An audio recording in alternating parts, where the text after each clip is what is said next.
Por naturaleza, el amor primario que recibe un ser humano debe provenir de los padres. Estos deben encargarse de proveer cariño, protección, cuidados y atenciones.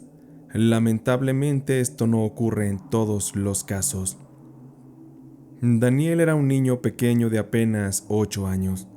Él vivía con su padre y sus dos hermanos, Francisco y Miguel, de 18 y 16 años respectivamente. Su casa, que estaba construida de tabiques y lámina, se situaba en un barrio muy pobre de la ciudad, justo donde la marginación, el olvido y la escasez de todo tipo de recursos imperaba. La vida era muy dura en ese lugar. Violencia, delincuencia, drogas, prostitución, todo estaba a la orden del día. Don Javier, padre de Daniel, era un borracho empedernido que estaba a cargo de él y de sus hermanos.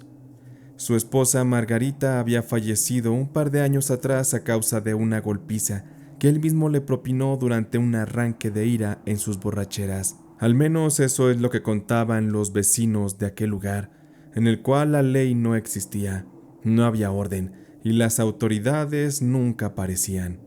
Para el gobierno esa zona tan marginada nunca era atendida y los crímenes siempre quedaban impunes, entre esos el de doña Margarita. Don Javier se dedicaba a robar en las casas, desde aparatos, joyas, todo tipo de cosas. Incluso asaltaba a transeúntes en la ciudad a punta de cuchillo.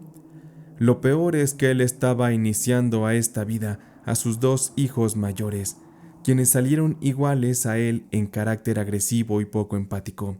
Aquellos jóvenes disfrutaban esa vida de violencia y destrucción.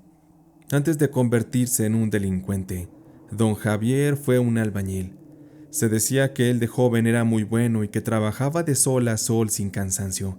Sin embargo, el alcohol siempre lo acompañó desde joven y fue el culpable de que su carácter violento y bestial saliera a flote. Este hombre de niño era golpeado brutalmente por su padre, cosa que don Javier adoptó, y después él ejercía esa misma violencia con sus hijos. Con los dos mayores no tanto, pero sí con el pequeño Daniel. Especialmente con este, porque don Javier aseguraba que Daniel no era hijo suyo. Él afirmaba que su difunta esposa Margarita lo había engañado con algún hombre del barrio. De ramera no la bajaba a la pobre mujer. Y mientras que Francisco y Miguel eran morenos como don Javier, Daniel era de piel clara y cabello rizado, de mejillas chapeteadas, y sobre todo era un niño con mucho carisma. Las golpizas que el pobre niño recibía eran brutales, y el pobre ya tenía marcas en la piel por los golpes que iban desde cintarazos hasta chicotazos con un cable. En una ocasión, el pobre Daniel tenía hambre y comió un poco de carne que don Javier guardaba para él dentro del viejo refrigerador. Aquel hombre lo tomó como si se tratara de un robo por parte de su hijo, y sin piedad, al descubrir que su carne no se encontraba a la hora que él se la quería comer, fue a donde se encontraban sus hijos y les preguntó quién se la había comido. El pobre Daniel, con su mirada inocente y transparente, no pudo ocultar su culpa, y don Javier lo tomó, lo sometió y lo llevó para afuera de la casa. El niño lloraba y don Javier lo obligó a meterse el dedo en la boca para que expulsara la comida. Después tomó nuevamente al niño del cabello y con fuerza le puso la cara en el suelo y lo obligó a tragar todo aquel vómito. Daniel lloraba y pedía perdón, pero don Javier había perdido la noción de la empatía humana. Él era cruel y despiadado, no le importaba que sus hijos sufrieran. Por su parte, en esa escena, Francisco y Mateo, que presenciaban el acto, se burlaban de su pequeño hermano, a quien veían sometido y sufriendo de aquel horrible castigo. Esa era una de las tantas formas que don Javier tenía para castigar al pobre Daniel. Pero el niño solo actuaba así por hambre, no por malicia. Y este tipo de castigos eran comunes hacia él. En otra ocasión, el pequeño Daniel le robó una moneda a su padre para comprar una pieza de pan y poder comer. Don Javier dormía esa ocasión, y el niño aprovechó para meterle la mano al bolsillo. Pero don Javier abrió los ojos y al darse cuenta de lo que Daniel estaba haciendo, lo tomó de las manos y lo llevó a la fuerza hasta donde se encontraba la estufa. La encendió y puso las manos del niño directo al fuego. Los gritos de Daniel despertaron a sus hermanos, quienes en esa ocasión, preocupados, veían cómo don Javier torturaba al niño, pero aún así no hicieron nada, pues de intentar algo, a ellos les iría igual o peor. Al pobre niño le tardaron semanas en cicatrizar las heridas de aquellas quemaduras. Daniel ya no quería estar en esa casa a causa de todo lo que vivía. Él quería huir, pero no tenía a dónde. Así que decidió irse por lo pronto a trabajar al mercado de la ciudad, donde comenzaría a pasar todo el día y también a ayudar a las personas a cargar con sus bolsas de mandado, en ocasiones apoyándose con un diablito de carga, y a veces solo con la fuerza de sus brazos. Era un trabajo pesado, demasiado, pero era necesario para que él empezara a ganar dinero, lo suficiente para comprar boletos de autobús y viajar a buscar a algún pariente que le diera asilo, porque su abuela aún vivía, pero él solo sabía que vivía en el norte, cerca de Monterrey. Lo malo es que el pequeño no la conocía, nunca la había visto en persona, solo sabía que su nombre era Asunción, eso era todo, pues don Javier, al haberse casado con doña Margarita, apartó a toda su familia de aquellas personas. Por estas razones, aún consiguiendo dinero para viajar, encontrarla sería imposible. Pero Daniel, con todo en contra, debía hacer algo o terminaría mal si seguía viviendo en esa casa con su padre y con sus hermanos. Fue una mañana que Daniel ayudó a una viejecita, como de costumbre, a cargar sus bolsas con mandado. Aquella anciana se enterneció por el niño que tan pequeño ya tenía esa voluntad de luchar por su vida y por salir adelante, no como otros niños de su edad, que al no tener futuro se entregaban por completo a las calles y a las drogas. Con todas las veces que Daniel ya le había ayudado a aquella ancianita, ésta ya se había encariñado con él. Ese día Daniel llevó las cosas a la casa de la ancianita, que vivía a 2 calles justamente del mercado. La mujer lo invitó a pasar a su casa para que, como de costumbre, se colocaran las bolsas de mandado sobre la mesa. Daniel estaba sorprendido de ver todo lo que la mujer guardaba en aquel lugar. Cada vez que entraba, a él le daba un poco de miedo, porque aquella señora aparentemente era alguna especie de bruja o curandera. Dentro de esa casa había hierbas por todas partes, veladoras, imágenes de santos, cráneos humanos y de animales que parecían ser reales. De hecho, lo eran. Había un altar a la Santa Muerte y muchas otras cosas más que al pequeño Daniel le generaban siempre temor. Al notar esto ese día, la anciana sacó algunas monedas para dárselas al pequeño Daniel, pero le vio las manos cicatrizadas por las quemaduras. Esto le conmovió a la viejita y le preguntó a Daniel: «Ay, mi niño, mira lo que te ha hecho tu propio padre. Sé que estás sufriendo mucho, no necesitas contarme, pero déjame decirte que puedo ver la luz en tus ojos. Hay un ángel que te cuida. Él no podrá intervenir del todo, porque las leyes divinas así lo dictan.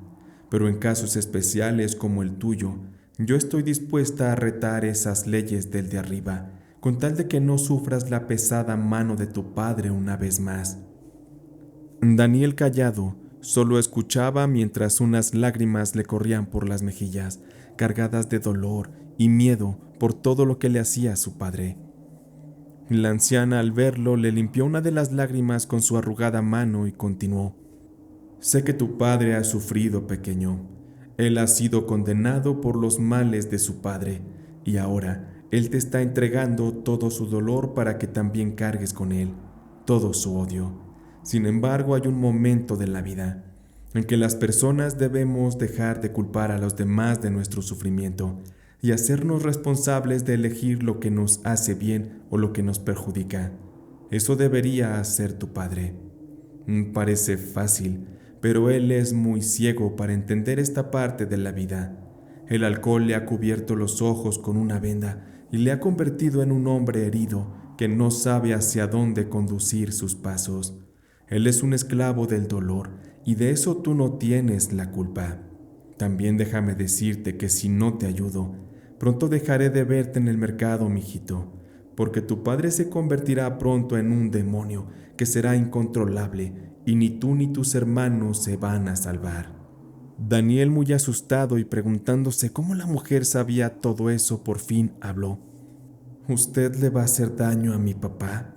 ¿Usted cree que yo debo odiarlo por todo lo que me ha hecho? Yo en ocasiones sí confieso que he deseado que se muera, porque me hace sufrir todos los días. Él es un mal hombre, pero yo no creo que me agrade verlo sufrir. La bruja agachó un poco la cabeza, soltó un suspiro y replicó: En tu corazón no hay odio, hijo mío. Por eso no comprendes los alcances que un hombre con el corazón lleno de rabia puede llegar a tener. Por eso te pido lo dejes en mis manos. Es más, mira, antes de hacer cualquier cosa, ven, acércate aquí. Siéntate en esa silla que ves junto a la mesa y por favor, pase lo que pase, no te muevas. La anciana se alejó un par de metros y le dio la espalda a Daniel. Se puso de pronto a buscar algo entre su tiradero de cosas, encontrando así lo que buscaba minutos después. Se trataba de una especie de líquido que venía dentro de un frasco. Ella lo virtió dentro de una taza muy pequeña de barro y lo mezcló junto con algunas otras hierbas. Después de aquello se lo ofreció al pequeño Daniel para que lo consumiera. Daniel la bebió finalmente, confiando en que la anciana curandera era una mujer buena y lo quería ayudar. El sabor de aquello era muy amargo, y pese a que el niño escupió parte de aquello, alcanzó a tragar lo suficiente para entrar en una especie de trance en pocos minutos. La anciana le pidió a Daniel que se acostara en el sillón que tenía y comenzó a guiarlo en algo que sería una especie de viaje psicodélico que ocurría dentro de la mente de Daniel. El niño pataleaba como si algo le estuviera provocando visiones desagradables, horribles. El pobre sudaba de su piel y apretaba los puños con mucha fuerza. De su voz salían quejidos y llanto, acompañados de gritos de angustia. Papá, papá, no lo hagas, no me mates, por favor, perdóname. Esas eran palabras que el niño decía, y después de unos segundos, el niño hizo movimientos con sus manos, como si quisiera protegerse de alguien que lo quisiera golpear, seguramente su padre. Instantes después, el niño dejó de moverse, como si hubiera muerto, incluso dejó de respirar. Un silencio invadió el lugar por varios segundos. Aún así, la anciana estaba muy calmada viéndolo, y le decía palabras muy suaves, con las que guiaba dentro de aquel trance a Daniel, tal y como los antiguos chamanes guiaban a quienes tomaban una medicina de poder. Después de un momento, el pequeño Daniel comenzó a respirar y a sonreír. Aún él, sumergido en el efecto de la sustancia, sonreía con una alegría tan natural que quizá en vida nunca había sentido, como si las visiones en su trance fueran agradables y le llenaran por primera vez de felicidad y de amor. La anciana lo dejó un rato en ese estado, el cual seguro el pequeño jamás había vivido. Su vida hasta ese día fue siempre un infierno. Pasaron un par de horas y comenzó a caer la tarde. El pequeño Daniel despertó muy hambriento y la curandera le había preparado ya un caldo de pollo caliente y delicioso, que el niño comió con calma y con serenidad. Al terminar, Daniel le contó a la curandera que mientras dormía, tuvo 2 sueños. El primero fue una pesadilla en la que su padre lo atacaba con un martillo y lo había matado a golpes en la cabeza con aquella herramienta. El niño describía cómo la sangre le corría por la cara y él al tocarse se llenaba las manos también, mientras su padre seguía golpeándolo sin piedad ni misericordia hasta arrancarle la vida. El niño comenzó a llorar solo de recordar, y en ese momento la anciana le preguntó que qué había en su segundo sueño. El niño de inmediato volvió a sonreír y contaba cómo él se veía siendo un adulto muy feliz, y junto a él se encontraba una bonita mujer y un bebé que ambos disfrutaban de ver en una cuna. Daniel decía sentir una sensación de felicidad que jamás había experimentado. La ancianita, al escucharlo decir aquello, le preguntó a Daniel: ¿Y si yo te dijera que ambas cosas que viste en tus sueños pueden ser reales. ¿Cuál te gustaría vivir? ¿Cuál te gustaría disfrutar, mi niño? Responde sin pena y sin miedo. Yo no te voy a juzgar. Solo piensa que, si escoges una, destruyes la otra y todo lo que se le relaciona. Todo eso desaparecerá de tu vida y de tu futuro. Daniel se quedó callado y pensativo. Después agachó la cabeza y sus mejillas se sonrojaron. Una sonrisa nuevamente salió de su rostro. La anciana sonrió y le afirmó: «¿Te gustó más el sueño con la muchacha y con el bebé, verdad? Entonces, yo te prometo que te concederé ese futuro, hijo mío». La anciana se retiró de nuevo y entre sus cosas sacó 3 pequeñas cruces de palo. Los palillos estaban entrecruzados en estas y unidos con cabello humano y tenían un aroma extraño y muy desagradable. Habían sido trabajadas para la brujería que la anciana acostumbraba a realizar con sus consultantes. La curandera le entregó las cruces a Daniel y le dijo muy claro: «Mira, mi niño, tienes que ponerlas debajo de la cama de tu padre y de las de tus hermanos. Una cruz bajo cada cama, donde no las vean. Eso tiene que ser esta noche, y por nada del mundo las vayas a poner cerca de tu cama. ¿Me has entendido?». Muy pensativo pero obediente, el pequeño Daniel terminó regresando a su casa, bendecido por la viejita curandera que le ofreció su casa para cuando quisiera visitarla. Así caminó y caminó Daniel hasta llegar a su casa. Al entrar y ver que no había nadie, dudó por un instante en colocar las cruces debajo de las camas de su padre y hermanos. Él sabía que con eso les podría causar mucho daño, pero recordó que la bruja le dijo que todo el sufrimiento que su padre tenía se lo estaba él provocando con sus actos propios. Pero recordó también que la bruja le dijo que el daño su padre mismo se lo provocaría con sus actos. Así que, aún sin creer mucho en cómo funcionarían aquellas cruces, el niño rasgó con un cuchillo la parte de debajo de los colchones de las camas y metió cuidadosamente las cruces de una manera que fuera difícil encontrarlas. Después de hacerlo, escuchó cómo su padre entró de repente a la casa abriendo la puerta con dificultad. Al parecer otra vez venía borracho, y Daniel salió corriendo de la habitación de su papá, que era en sí una separación con unas tablas de madera que dividía dónde dormía él y dónde dormían sus hijos. Al ver don Javier cómo Daniel salía corriendo de su habitación y con un cuchillo en mano, enfurecido le gritó al pequeño que por qué traía ese cuchillo y que por qué salía de su cuarto. Don Javier pensó que su propio hijo habría querido encontrarlo dormido y con el cuchillo atacarlo hasta matarlo. El sentido de paranoia de aquel borracho era muy fuerte, así que al sentirse en riesgo de su hijo pequeño, comenzó a perseguirlo por la casa para hacerle daño. El niño se escabullía entre los muebles y don Javier, que venía muy ebrio, batallaba para lograr alcanzar a su hijo que se escurría entre los tiliches. Don Javier aventó la mochila que cargaba, de la cual se dejaron ver joyas de oro puro muy valiosas que el hombre acababa de robar. Y de esa mochila salió también un martillo que don Javier tomó en sus manos y que era idéntico al de las visiones de Daniel. El niño, al ver a su padre con el martillo en mano, supo que eso no terminaría bien y que si no hacía sería el día de su muerte. Se asustó mucho y por eso buscó la manera de salir de inmediato de la casa, porque de no hacerlo su muerte en manos de su padre sería algo inevitable. A como pudo el niño, esquivó el primer martillazo que su padre le lanzó. Don Javier perdió el equilibrio y cayó al suelo. En eso Daniel supo que era en ese momento o nunca más. Así que él le lanzó a su padre en la cabeza mientras estaba en el suelo una olla de barro que le tronó en pedazos. No lo hirió de gravedad, pero sí lo atarantó lo suficiente para que el pequeño pudiera escapar de la casa. Cuando Daniel salía por fin, vio cómo llegaba una camioneta con varios sujetos en la parte de atrás que parecían ser delincuentes de la zona.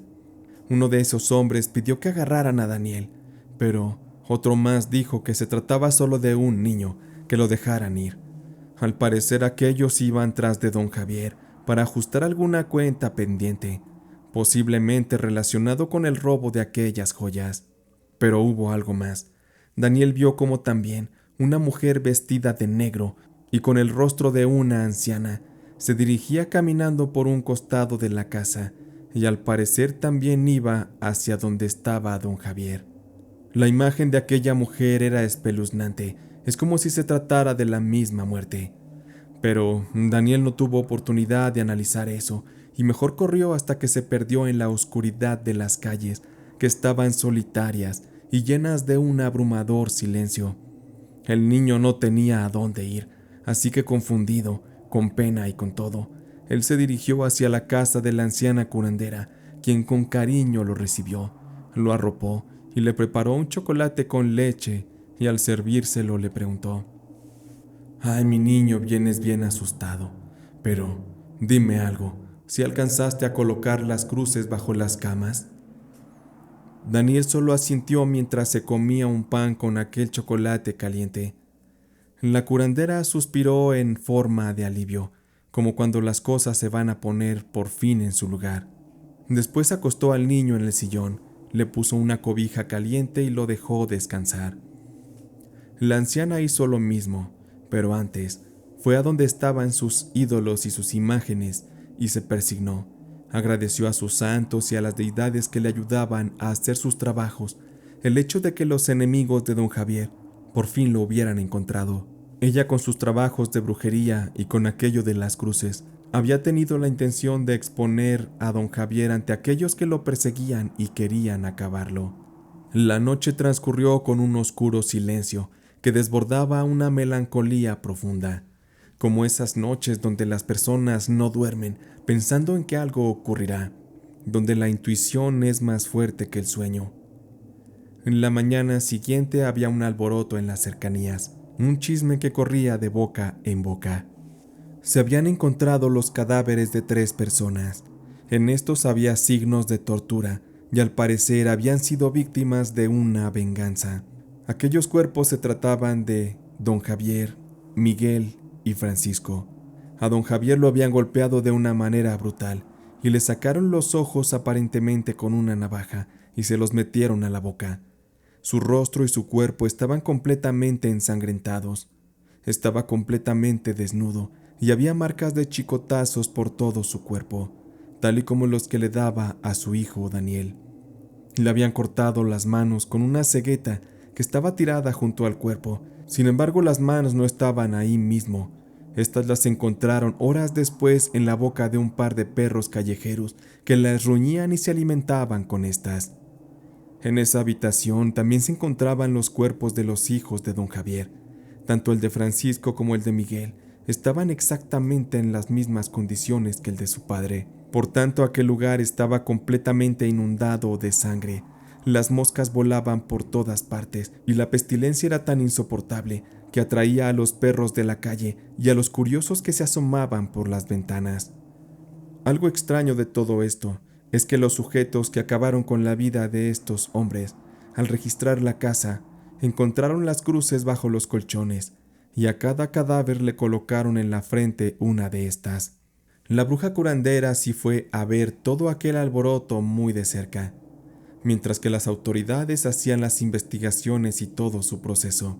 Al final, los cuerpos que no fueron reclamados por nadie fueron enterrados en una fosa común de la ciudad. Ya estando enterrados, la curandera llevó a Daniel a que se despidiera de su padre y sus hermanos. El niño no comprendía lo que pasaba, pero lloraba mientras miraba a los suyos enterrados y muertos bajo aquellas 3 cruces de madera que no tenían nombre. Estaban completamente en blanco.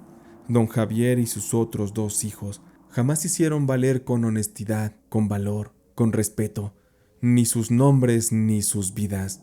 Ahora, por ello, estaban destinados al infierno en el olvido. Daniel lanzó una flor a cada tumba y se marchó de la mano de la ancianita, quien lo llevó a vivir a su casa. Ella le dio asilo durante los últimos 10 años de vida, lo suficiente para convertir a Daniel en un hombre de bien, un hombre responsable que en un futuro tendría una vida muy distinta a lo que le deparaba al lado de su violento padre. Una vida llena de amor y cosas buenas, en las que más tarde se casaría con una bella mujer y tendría un par de hijos. tal y como había ocurrido en las revelaciones que la anciana curandera le llevó a ver en aquel trance. Con esto concluyo diciendo que pocas personas tienen segundas oportunidades en la vida, y en ocasiones la propia familia es quien sepulta el destino de los suyos, de manera cruel, con envidias, con represión o con violencia. Y hay realmente muy pocos que se libran de ese infierno de sangre, y por ello tendrán un lugar celestial dentro de esta vida, tal y como en este relato ocurrió con Daniel, quien fue ayudado por los poderes y por el amor de aquella anciana curandera.